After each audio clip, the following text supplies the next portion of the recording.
Ateis diena, kurią paskyrė Dievas, tada išnyks blogybės ir pagiežus. Tai teismo bus diena ir klaupsi žmonės, mes Dievui visą garbę atiduosim. Mes balsą skambų viešpaties girdėsim, gyvi ar mirę veidą jo regėsim. Malonės laikas bus ir klaupsi žmonės, mes atpirkėją garbinsim Zione. Malonės laikas bus ir klaupsi žmonės, mes atpirkėją garbinsim Zione. Malonė mūsų viešpaties Jėzaus Kristaus, meilė Dievo Tėvo ir bendrystė šventosios dvasios teesie ir tepasilieka su mumis visais. Šiam antrajam sekmadieniui prieš Adventą yra skirta Evangelija pagal Matą. Kai ateis žmogaus sūnus savo šlovėje, o kartu su juo ir visi angelai, tada jis atsisės savo garbės soste. Jo akivaizdoje bus surinkti visų tautų žmonės ir jis perskirs juos, kaip piemuo atskiria avis nuo ožių. Avis jis sustatys dešinėje, ožius kairėje. Ir tars karalius stovintiems dešinėje: ateikite, mano tėvo palaimintieji, paveldėkite nuo pasaulio sukūrimo jums paruoštą karalystę. Juk aš buvau išalkęs ir jūs mane pavalgydinote, buvau ištroškęs ir mane pagirdėte. Buvau keleivis ir mane priglaudėte, buvau nuogas, mane aprengėte, ligonis mane aplankėte, kalinys atėjote pas mane. Tuomet klaus teisėjai: viešpatie, kadagi mes tave matėme alkaną ir pavalgydinome, trokštantį ir pagirdėme, kadagi mes matėme tave keliaujantį ir priglaudėme, nuogą ir aprengėme, kadagi mes matėme tave sergantį ar kalinį ir aplankėme. Ir atsakys jiems karalius: iš tiesų sakau jums, kiek kartų tai padarėte vienam iš šitų mažiausiųjų mano brolių, man padarėte. Paskui jis prabils į stovinčius kairėje: eikite šalin nuo manęs, pasmerktieji, į amžinąją ugnį, kuri prirengta velniui ir jo angelams. Juk aš buvau išalkęs ir jūs manęs nepavalgydinote, buvau ištroškęs ir manęs nepagirdėte. Buvau keleivis ir manęs nepriglaudėte, buvau nuogas, neprengėte, ligonis ir kalinys ir jūs manęs neaplankėte. Tuomet jie atsakys: viešpatie, kadagi mes matėme tave alkaną ir ištroškusi, ar keleivį, ar nuogą, ar ligonį, ar kalinį ir tau nepatarnavome. Tuomet jis pasakys jiems: iš tiesų sakau jums kaskart, kai taip nepadarėte vienam iš šitų mažiausiųjų, nė man nepadarėte. Ir eis šitie į amžinąjį nubaudimą, o teisieji į amžinąjį gyvenimą. Melskimės. Viešpatie Dieve, dangaus Tėve, pažadink mūsų širdis bei mintis per tavo šventąją dvasią, kad visais laikais minėtume pasaulio pabaigą ir tavo teisingąjį teismą. Padėk čia gyventi, budint ir meldžiantis, kad ten pasiliktume su tavimi amžinai, per Jėzų Kristų mūsų viešpatį. Amen. Kai tai žmogaus sūnus savo šlovėje, o kartu su juo ir visi angelai, tada jis atsisės savo garbės soste. Jo akivaizdoje bus surinkti visų tautų žmonės ir jis perskirs juos, kaip piemuo atskiria avis nuo ožių. Kaip atskiriami grūdai nuo pelų, taip teismo dieną bus atskirti tikintieji ir išganytieji nuo pasmerktųjų. Kaip piemuo parginęs savo bandą iš laukų, nakčiai avis atskiria nuo ožių, Taip šventieji ir nuteisintieji bus atskirti nuo nusidėjėlių ir pasmerktųjų. Teismo dieną paaiškės visa tiesa apie mūsų tikėjimą, gyvenimą ir darbus. Kristaus palyginime minimos tik avys ir ožiai, kadangi yra tik tai du keliai. Jokio tarpinio kelio nėra. Vienas kelias veda į išganimą, antras į pražūtį ir į amžinąjį atskirimą nuo Dievo. Iš mūsų pusės žvelgiant, kuomet sėdime bažnyčioje ir žvelgiame adorientėm, altoriaus dešinėje pusė visuomet būdavo laikoma įstatymo pusė, o štai kairioji Evangelijos arba Dievo malonės pusė.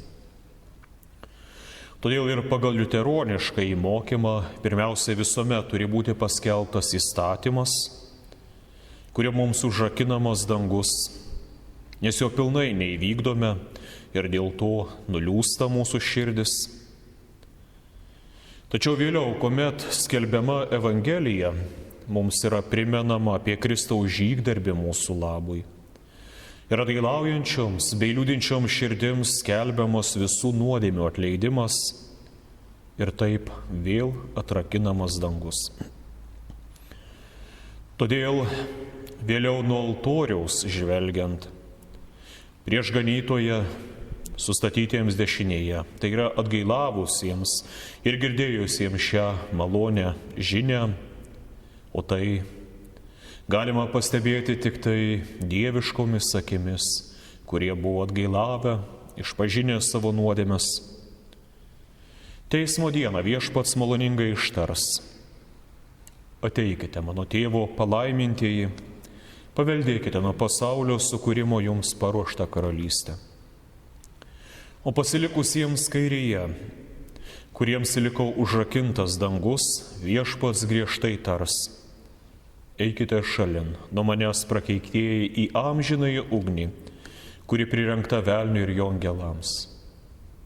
Tai reiškia, kai aš jūs kūriau, dėl jūsų miriau ir aukojausi, ne jums turėjo būti skirtas pragaras, bet velniui ir jo puolusiems angelams, bet kadangi jūs netikėjote, dėl savo nuodėmių neatgailavote ir savo dvasiniu tėvu laikėte velnę, tai eikite į tą amžinąją prakeikimo vietą kartu su velniu ir jo angelais. Jeigu mums, mūsų širdims, kurios dažnai yra užrakintos Dievo žodžiai ir Dievo valiai, pirmiausia yra dangus užrakinamas, o paskui vėl atrakinamas maloningų žodžių, tai prisiminkite, kad pragaro durys niekuomet nerakinamos. Tik tai, kas pro jas įeis, jau niekada pro jas nebeišeis laukan, nes tai kelias vedantis tik tai į vieną pusę ir į pražūtį. Ir žmogus nuteisinamas yra vien per tikėjimą, vien dėka Kristaus nuopelno, vien iš Dievo malonės. Tai jis bus teisiamas vien pagal savo darbus. Tikintieji sustatyti į dešinėje vadinami avimis, nes klausė savo gerojo ganytojo žodžio ir juo pasitikėjo. Leidusi mokomi ir vedami jo žodžiu, davėsi pamaitinami jo sakramentu ir, kuomet būdavo pakviečiami, susirinkdavo prie savo gerojo ganytojo. Yra eilinės darbo dienos, skirtos mūsų visiems darbams, bet Viešpats mums, išrinktiesiems, nustato ir vieną šventą dieną, kurią trokšta mus surinkti savo artybėje. O štai nedorėjai vadinami ožiais, nes jie nulatos maištavo prieš Viešpatį ir nulatos jiem priešinosi. Todėl Kristus ištarė dieviškosios trejybės nutarimą: ir šitie į amžinąjį nubaudimą, o teisieji į amžinąjį gyvenimą. Amžinas nubaudimas tai pragaras arba amžinoji ugnis. Jei žmogus nuteisinamas vien per tikėjimą, tai prisiminkime, kad jis bus teisiamas vien pagal savo darbus. Todėl vienus Viešpats pagirs, Sakydamas, aš buvau išalkęs ir jūs mane pavalgydinote, buvau ištroškęs ir mane pagirdėte, buvau keleivis ir priglaudėte, buvau nuogas, mane aprengėte, ligonis, mane aplankėte, kalinys, atėjote pas mane. O kitiems jis pateiks savo kaltinimą, kiekvienam pagal darbus. Juk aš buvau išalkęs ir jūs manęs nepavalgydinote, buvau ištroškęs ir manęs nepagirdėte, buvau keleivis ir manęs nepriglaudėte, nuogas, neprengėte, ligonis ir kalinys ir jūs manęs neaplankėte. Jeigu mes nieko neišmanytume apie tikrąją krikščionybę arba laikytume krikščionybę tik darbais paremta religija, tai turėtume susidaryti ilgą darbų sąrašą, kurios kiekvienas žmogus savo gyvenime bent kartą turi atlikti. Pavyzdžiui, pamaitinti išalkusį žmogų ir pagirdyti ištroškusi. Priimti pas save nakvyniai svetimą žmogų ir parodyti jam gailestingumą. Pasidalinti rūbais ar kitomis gerybėmis sustokojančių. Aplankyti bent vieną ligonį ar kalinį. Atlikus vieną iš tokių darbų būtų galima dėti pliusą, o gyvenimo pabaigoje liktų tik tai persižiūrėti savo darbų sąrašą ir ištarti savo. Kadangi atlikau bent vieną kartą visus šiuos Dievo įsakytus darbus ir įsakymus, tai dabar Viešpats tikrai privalės mane pastatyti dešinėje prie tų, kurie eina į išganimą. Ir nebeturės jokios teisės man priekaištauti, kad aš ko nors nepadariau. Tačiau, kai Jėzus kalba, juk aš buvau išalkęs ir jūs mane pavalgydinote, buvau ištroškęs ir mane pagirdėte, buvau keleivis ir mane priglaudėte, buvau nuogas ir aprengėte, ligonis ir mane aplankėte, kalinys atėjote pas mane, neturėtume to priimti, kad visi stovintys dešinėje atliko visus šios darbus ir todėl jie buvo išganyti. Tai labiau toks kolektyvinis pagirimas. Vienas iš jų tarpe stovinčių, galbūt visą gyvenimą, su meile ir atsidavimu slaugė silpnus ir ligotus. Kitas rūpinosi kaliniais ir suvargintais. Trečias galbūt visą gyvenimą rūpinosi kokiu nors artimu žmogumi. Kiti gražiai ir pamaldžiai išaugino savo vaikus, rūpinosi savo sutuoktiniu. Dar kitas galbūt daug ir kantriai meldėsi. Ar tarnavo Dievo žodžio skelbimu, pamokymais. Todėl jie visi susilaukė pagirimo iš Viešpaties dėl savo atliktų darbų. Tačiau netgi nebejoju, kad ir pasmerktiesiems yra tekę aplankyti bent vieną ligonį ar rūpintis artimaisiais. Bet jie yra pasmerkti už tai, ko nepadarė. Jėzus jiems ištarsiu, kad aš buvau išalkęs ir jūs manęs nepavalgydinote. Buvau ištroškęs ir manęs nepagirdėte, buvau keleivis ir manęs nepriglaudėte, nuogas neprengėte, ligonis ir kalinys ir jūs manęs neaplankėte. Kas kart, kai tai nepadarėte vienam iš šitų mažiausiųjų, nė man nepadarėte. Tai irgi yra kolektyvinis pasmerkimas. Tarsi Jėzus sakytų, jūs pilnai neišpildėte Dievo įstatymų. Jeigu žmogus nuteisinamas per tikėjimą, tai bus teisiamas vien pagal savo darbus. Tai yra, kaip sugeba išpildyti Dievo įsakymą ar neišpildo. Ir tai yra mokymas, kurį randame ne kartą, patvirtinta šventajame rašte. Štai kad yra apaštalas Paulius panašiai moko, sakydamas, jog mums visiems reikės stoti priešais Kristaus teismo krasę, kad kiekvienas atsiimtų, ką jis gyvendamas kūne yra daręs, gerą ar blogą. Ir Jėzus paskutinėse apreiškimo knygos žodžiuose tvirtina, štai aš veikiai ateinu, atsinešdamas atlygį ir kiekvienam atmokėsiu pagal jo darbus. Aš esu alfa ir omega, pirmasis ir paskutinysis, pradžia ir pabaiga. Palaiminti, kurie įsiplauna savo drabužius, kad įgytų teisę į gyvybės medį ir galėtų įžengti pro vartus į miestą. Todėl ir atanadiškas įtikėjimo išpažinimas užbaigiamas tokiais žodžiais apie Kristų. Jis sėdi tėvo, visagalinčio Dievo dešinėje. Iš ten ateis gyvųjų ir mirusiųjų teisti. Jo ateimo metu visi žmonės prisikels savo pačių kūnais ir turės duoti ataskaitą už savo darbus. Kurie darė gerą, jie eis į amžinąjį gyvenimą, o kurie darė piktą, į amžinąją ugnį. Tai yra tikras krikščioniškas tikėjimas, kas tuo netiki tvirtai ir ištikimai, tas negali būti išgelbėtas. Jei žmogus nuteisinamas vien per tikėjimą, tai yra teisiamas ir bus teisiamas vien pagal savo darbus. Todėl mūsų bažnyčia visuomet mokė, kad tik nuteisintas žmogus yra pajėgus daryti Kristaus įsakytus ir Kristui patinkančius darbus. O nuteisintas žmogus yra tas, kurio nuodėmės yra nuplautos Kristaus krauju, kurio gyvenimas pašventintas Dievo žodžio pažinimu, kurio siela gali ramiai ilsėtis viešpaties rankose, nes jo likimas ir išganimas patikėtas vieni Kristaus rankas. Todėl tiek kaltinimai, tiek pagirimai mūsų mintis nukreipia vien į Kristaus asmenį. Kristus sako, tai darydami, mane jūs pagirdėte ir pamaitinote. Arba priešingai, atsakydami tai daryti, manęs jūs nepamaitinote ir net vandens mane pasiūlėte. Ir tai girdėdami turėtume suprasti, kad mūsų išganimas priklauso vien nuo Kristaus. O kai padarome gerą tam, kuris yra Kristuje, padarome tai ir viešpačiui. O nuskriausdami tą, kuris yra Kristuje, įskaudiname ir viešpatį. Štai kaip išauga vertė visų tikinčiųjų, pasiliekančiųjų Kristuje. Nejaugi manote, kad dešinėje pastatytieji gyvenime neturėjo jokių nuodėmių ir kalčių.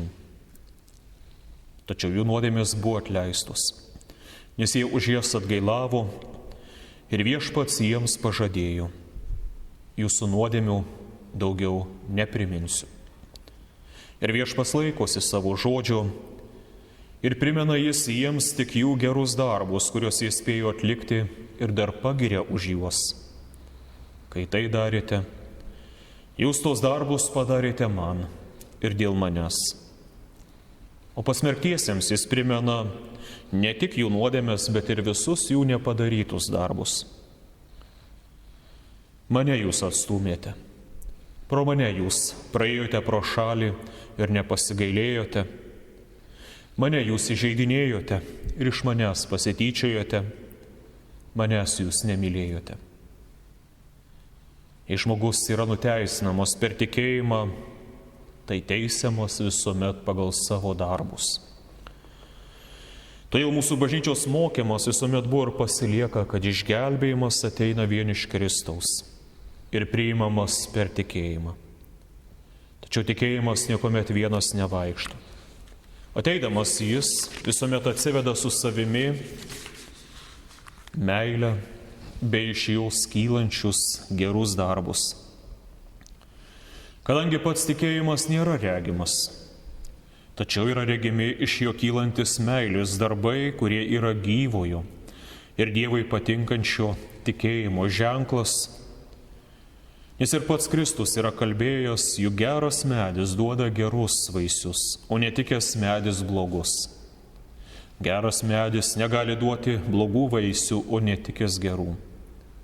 Kiekvienas medis, kuris neduoda gerų vaisių, bus iškirstas ir įmestas į ugnį. Taigi jūs pažinsite juos iš vaisių. Dar atkreipkite dėmesį, kaip nustemba teisėjai, kai viešpats juos ima girti už gerus darbus. Viešpatie, kadagi mes tave matėme alkaną ir pagirdėme, trokštantį ir pagirdėme. Kadagi mes tave matėme keliaujant ir priglaudėme, ar nuogą ir aprengėme, kadagi mes matėme tave sergantį ar kalinį ir aplankėme. Gal čia kokia nors klaida? Ne vienas iš jų nesako, taip, tai tiesa, todėl visą gyvenimą aš maitinau alkanus, kad turėčiau amžinąjį gyvenimą. Ir juos maitindamas aš visuomet jų akyse matydavau Kristų savo viešpatį, bet visi tai girdėdami jie labai nustemba. Taip, jie tikėjo viešpatį ir stengiasi gyventi pagal savo sąžinę. Jie atliko savo pareigas, savąjį pašaukimą. Jie net nesitikėjo, kad už tai gali būti jiems kaip nors atlyginta. Tai tokie paprasti, kasdieniški darbai, kad jie net nesitikėjo jokio atlygio už tai. Jie žvelgia į Kristų. Jie žavėjosi Kristumi ir šventųjų gyvenimais, jų tikėjimu, pamaldumu, atsidavimu Dievui. Todėl jiems ir skirta Dievo gerumo dovana. Kristus meiliai kviečia juos pas save.